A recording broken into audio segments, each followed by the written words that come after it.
Shalom, welcome to the Jewish View. My name is Rabbi Nachman Simon with the Chabados of Delmer, together with my co-host Mark Ronich of jbiztechvalley.com and Statewide News Service. Incorporated. Excuse okay, me. well, All right, there you we go. got that right. All right, go ahead. Well, Rabbi Simon, we always like to bring in guests talking about culture, but today we have the premier emissary, Rabbi Yisrael Rubin, from the capital Chabad, the director of the capital Chabad, who's working on this very interesting video about Jews going to Shanghai from Europe. And I welcome back to the Jewish View. It's not the first time, but you are the, as I say, the grand poobah of all the rabbis in the area. So I've known you for 35 years, and every day's been a blessing. So I really, it's very special for you to be here. Thank you, Mark. It has been a pleasure knowing you all this time, and you've always found new and various and different ways of bringing the message across. Mm-hmm. So I'm thankful to you for this program in general, and specifically the project we're working on right now. This is a story that involved my father, so it's very close to my heart. My father's name was Rabbi Rubin. He was a shochet in Montreal, and he was a great storyteller and a mentor to many. He was a very optimistic, happy, and encouraging person, but he didn't go through such easy times. And these are the times you're referring to, which it's right now a historic milestone. It's 70 years since the end of World War II. And this end of World War II has been marked in many different ways. It's, of course, the end of World War II in general, specifically the horrors and destruction of the Nazis in Poland and all related countries at that time, the concentration camps, Auschwitz. But there's one part of this story that is not as well known, not as well known as the World War. Where the European Jews, let's say, went to America, there was a whole section of European Jews that went the other direction and went through. Well, not too many went to America anyway during World War II, but. Well, okay. And it's only afterwards, but just afterwards. So, but I'm saying more went to America as opposed to going in the other direction towards China, and they had to go through the Sea of Japan. And so, why don't you tell us that story? So certainly, Jews are mostly European, Middle Eastern, European. That's where most Jews lived after the destruction of the temple in Jerusalem. The movement was generally westward. That means they moved to Germany, they moved to France, they moved to Spain, until the golden age of Spain ended in 1492. And Jews have generally been going westward and towards the Americas. This is a story that goes in the opposite direction. And thankfully for myself and the fathers of many others of my generation, they took a turn in a different direction. When Germany invaded Poland in September 1, 1939, Germany and Russia had planned this before, to invade Poland and take over the east to the west to the Germans, and the east to be part of the Soviet Union. And when that happened, the Jews of Poland, and there were many Jewish people in Poland, up to 3 million, that was the center of Jewish life at that time, were in a terrible squeeze, and they saw this coming.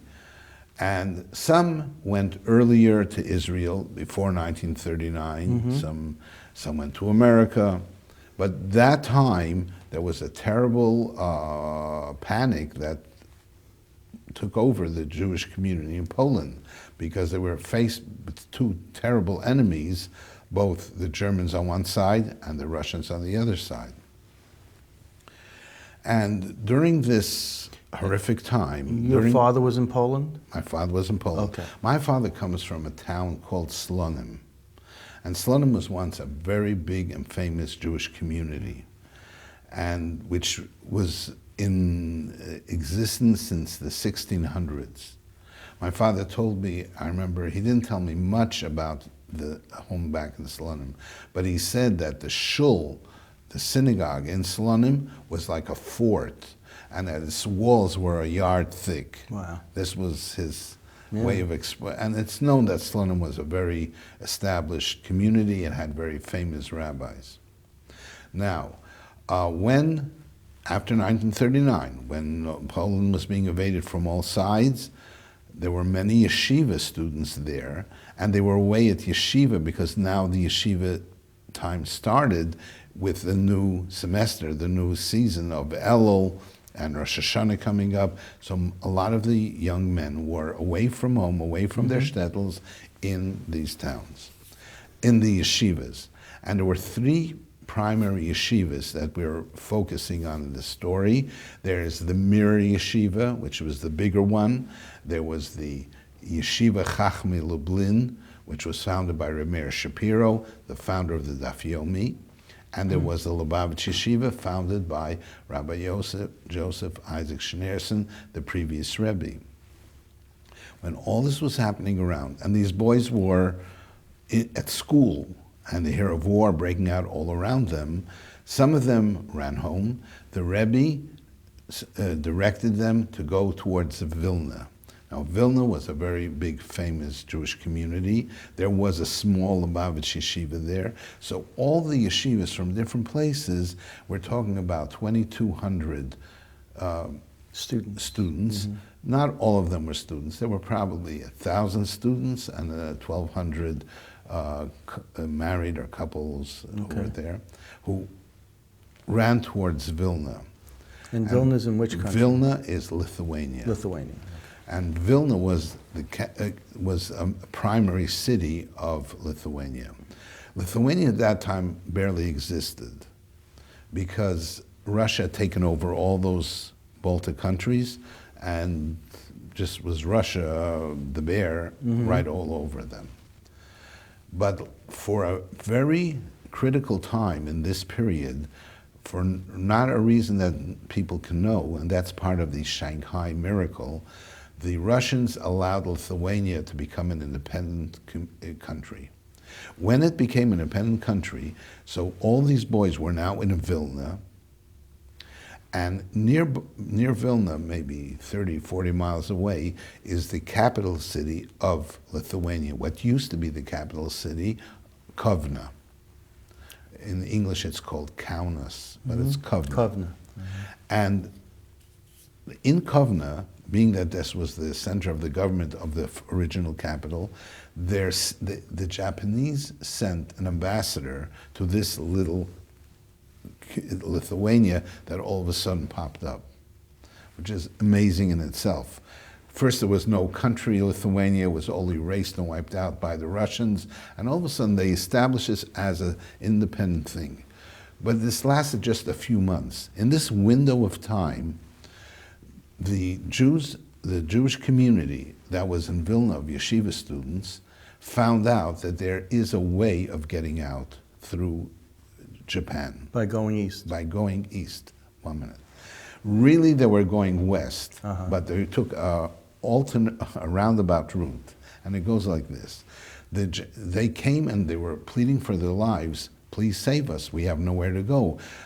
All exit places were closed. America was not taking any immigrants in, and they were all there waiting for all this horror to come right to their doorstep. And at that time, the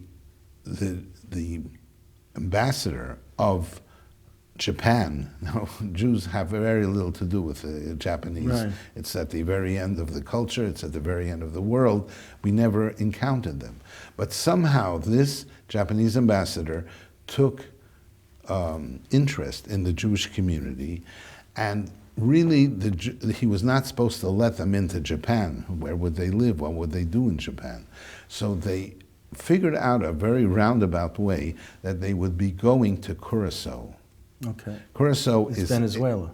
No, it's near Venezuela. Yeah. It's near South America. Okay. Curacao is an island, and it was a Dutch island. It was owned by the Dutch.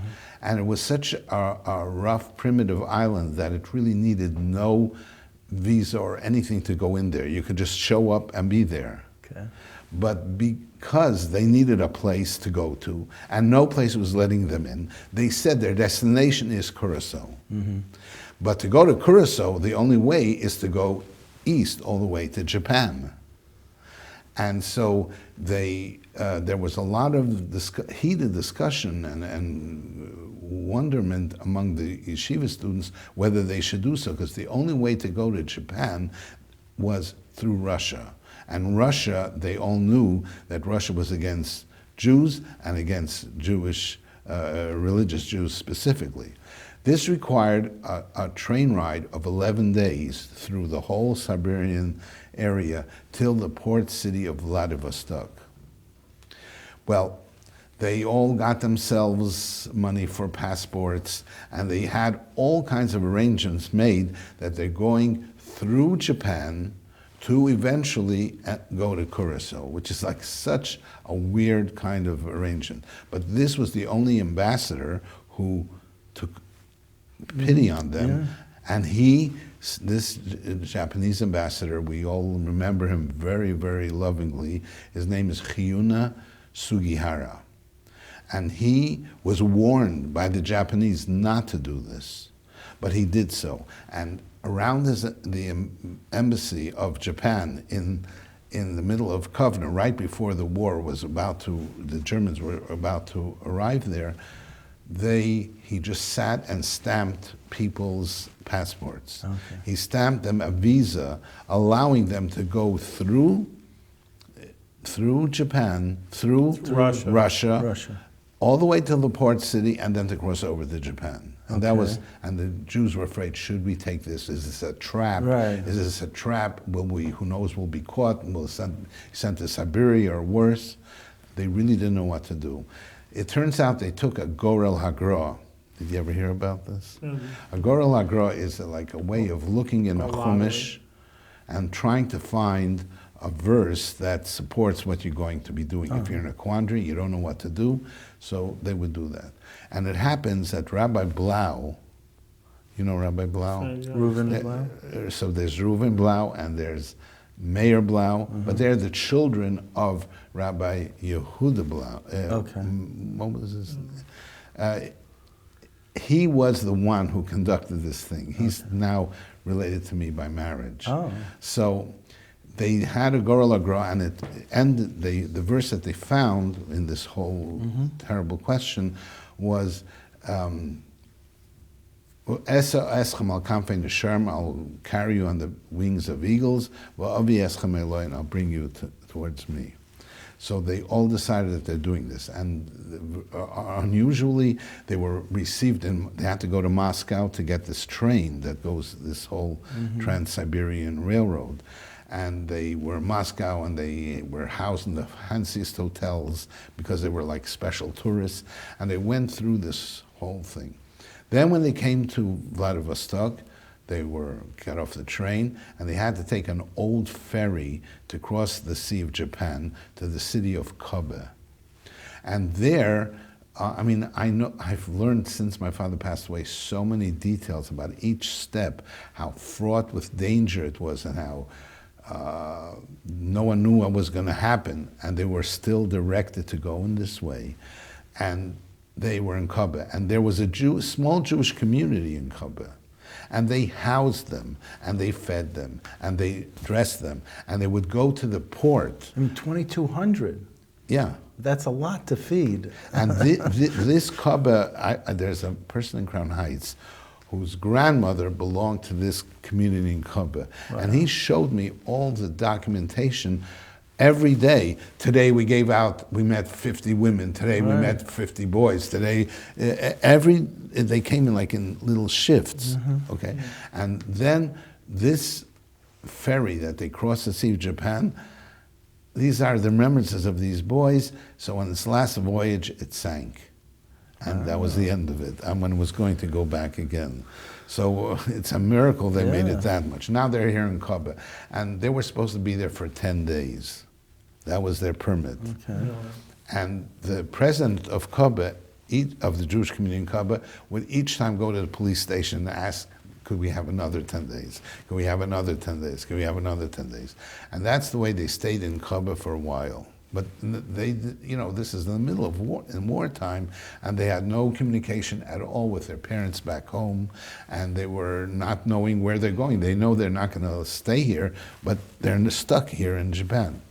Then came Pearl Harbor, and Japan invaded China. When Japan invaded China, it was afraid to keep this whole Jewish community in Kobe because they were like foreign people and they were afraid that. So once they invaded China, they sent them all to Shanghai. Oh, really? The Japanese sent the 2,200 Jews to Shanghai. Shanghai. And there they got stuck in the middle of Shanghai, which is a unique city in itself, because at that time it was a place that was open to everybody. There were all kinds of nationalities, there were all kinds of people there. Now, this is an interesting story. That's about 50 or 100 years earlier, there was a big, wealthy Jewish merchant whose name was Sassoon, just the same as this. As Vidal Sassoon, yeah. Well, besides that, as the family that perished in the fire in Brooklyn. Oh. And he dreamt that his father came to him and told him to build a big synagogue. And he just went on the basis of this dream and built this big synagogue, and there was no one coming to the synagogue because there was no Jewish people there. Mm-hmm. It also happens that there was a Lubavitch rabbi whose name was Ashkenazi, who was the rabbi of Vladivostok for a while. And then, when the community dwindled there, he moved to Shanghai and became the rabbi of the small, tiny community in Shanghai. And then, all of a sudden, when there was this big influx of 2,200 people, it became a whole flourishing Jewish community. And they had the synagogue was waiting for them. And the synagogue was waiting for them. And you know what? This is where they say, build it and ye will come. Very good.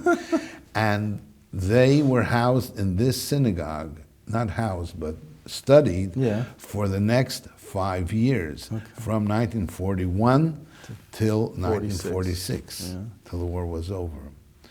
And there were 3 yeshivas there. There was the big Mir yeshiva, which had 300 students. And then they had 2 smaller yeshivas, each one about 40 students, the Lubavitch one and the Yeshiva Chachmei Lublin. How many Lubavitch? About 40, you said? 40. And there are pictures of them posing. This is on the thing. You'll see we have about 3 such pictures of their time there. But the Japanese didn't bother them for 4 or 5 years? Towards the end, they made a Jewish ghetto in Hankyu, and you had to have permission to go out, which was, I don't know, they had to always, and there was one, they remember, my father would tell me, there was one Japanese official who would be very rude to them and slap them. He was a very short guy, and because he's Japanese, and they were taller, so he had a complex about Napoleon complex, we call it, Right. And there's so many details about the story, and they lived there for all this time, and they kept the mitzvahs and they kept the Shabbos, and there were even questions what kind of date of Yom Kippur do you keep in Japan, because it's a very opposite date of from coming from Poland. Yeah, date line. And some people even fasted 2 days of Yom Kippur, but the Lubavitch ones didn't. And there's so many details about this very strange situation of living in such a strange island in the middle of a war. Then after the war, they came back. Now, the interesting thing about this is that most of these scholars were the only scholars saved from the Holocaust. And when they came to America, they were the ones who were the seed that helped rebuild Jewish life here. But your father didn't come back to America. No, he went to Canada. That's Really, right. he came to America. He married my mother. In the United States? In the United States in 1947, and then he moved to Canada because that's where there was a position of a shochet. Okay.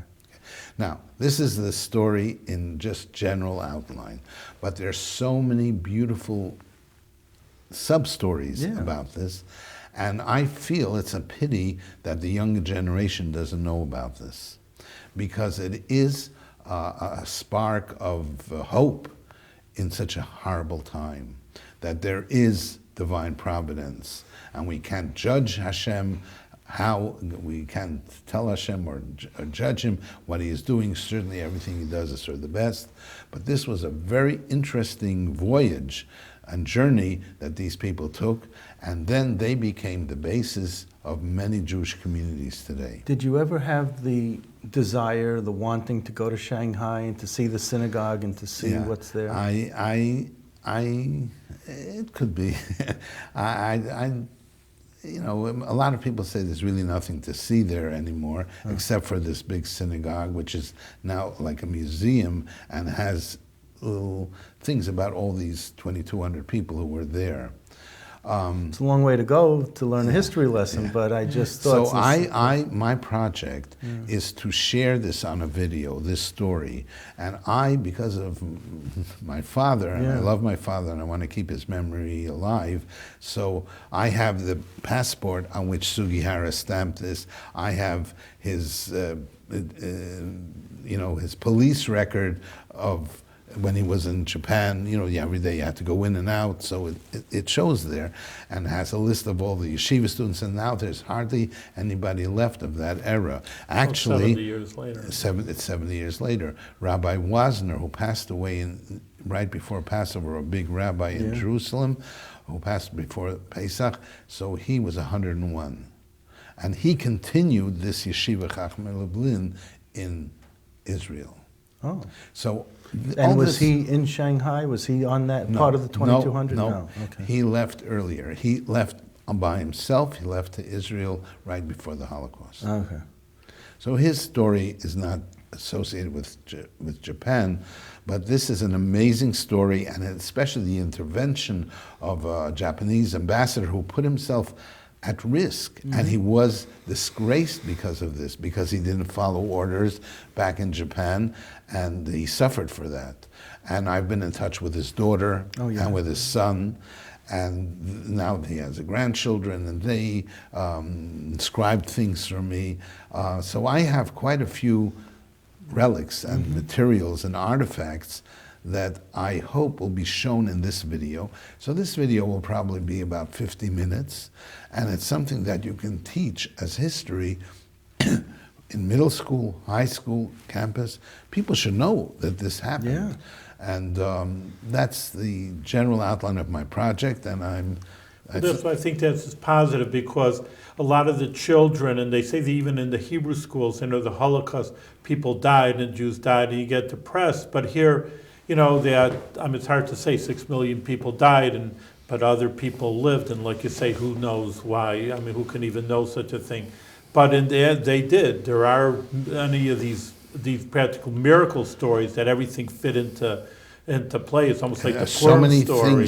So many things fit into place that everything could have worked opposite. Sometimes things go the right way, and very often things go the wrong way. Everything clicked in, and they sat and they learned and they studied and kept their Judaism. That's it shows a lot of endurance, and it's a very positive angle that people should be aware of, especially the youth and the younger generation, to have an understanding, inspiration, inspiring, knowing that there is hope, there is direction, there is divine providence. And you grew up in Montreal, right? Yeah. And then you came to... I'll tell you how I got into this. Okay. In every Jewish home, every Jewish home. In religious Jewish homes, they have the prominent part of the bookcase is a set of Talmud, a Shas. And most of them had big Shas's. A Shas volume is about this tall, beautifully colored, it's majestic, it's very honorable. My father had a Shas that was this big. small, gray, and unimpressive. And he didn't have another shas. Later on, he got another shas. And I always wondered why everybody, all my friends have, their fathers have big ones, and I have such a small one. It's because that one was printed in Shanghai. They printed a whole shas. How many were existed? Maybe is that a relic? I mean, how many? It is a relic. It is a relic. Wow. There are, you wouldn't believe, there's a Torah Oyer, and there's a Likutei Deburim, and so many books that we have today that you can't even read them because they're so small and not clear. But they had access to printing presses. Somehow they had an access to the printing press, and they printed all these things. And I was embarrassed why my father had this Shanghai edition, which I had no idea what it was. And my father wouldn't even, he had such not a great experience. It wasn't a picnic over there. He wouldn't share this. There was nothing exciting to share. But later on, when I learned about the whole history, the story about it, I became very inspired myself, and it's a very beautiful thing to share with our Well, after you're done with your video, I think we need to get it over to Spielberg or J.J. Abrams, and we need to get them to do the full version. Okay. You know, that I've been doing the Jewish View for over 25, 30 years now, and I had the merit of actually, your father passed away, but before he passed away, I did interview him about that and about Shanghai, so it was nice to get a first-hand account. So I'm very appreciative that you did, because that's probably a very good record, a first-person record of what happened. And in the video, we will have excerpts from your show, this show, going back 30 years. Yeah, something like that. Going back 30 years, where my father will be saying something, and then we'll have pictures and scenes or views related to that. All right, excellent. Well, I'm glad to be part of that project, and even now that, you know, that you're working on such a, but like I say, it's important for Jewish people to understand that. I mean, like I say, there's positive things of Judaism. They say that about Hebrew school, it's always, that the Jewish people were expelled from Spain, and then they're persecuted with Hitler, and, you know, they don't see there's positive, inspiring things that Shem, you know, the Almighty does help the Jewish people, and, you know, thank God, we're, like you say, the Jewish community, Orthodox community is just flourishing, but it doesn't come from nothing. It came from these pillars that were saved. Are there other people in the Capital District who you've met who've been through the Holocaust and who know this story? There is a Mr. Hahn in Schenectady, but he was there before. He didn't come with these 2,200. He was in Shanghai a little before. Oh, yeah? Yeah. Many of them don't have good memories of the yeshiva students. They feel jealous because the yeshiva students were getting support from abroad. Right. And so they were able to eat well and dress well, which they didn't have. And so there's a sense of jealousy a little. But and there's also someone in Mr. Hahn, and there's also someone in Pittsfield. He used to live in Pittsfield, who was also from that era, and he remembers this person from Pittsfield, how he learned. He came into the yeshiva and he learned El Metzias. He learned Baba Metzia, but he didn't learn much. Well, how did money come to the students during World War II? So there's a very interesting thing. It came through Switzerland. That's a whole new story. How the American Jews and the Rebbe and other yeshivas helped through Switzerland, and there's I've met many people from many yeshivas who were there, their children, and they each gave me other bits and pieces that I didn't know or realize, and so I hope this will all come out in the video. There's so many things to talk about, but all right, do you have any questions? No, I mean, I think that's just it's so fascinating. When you came to the United States, what year was that? My father? No, you.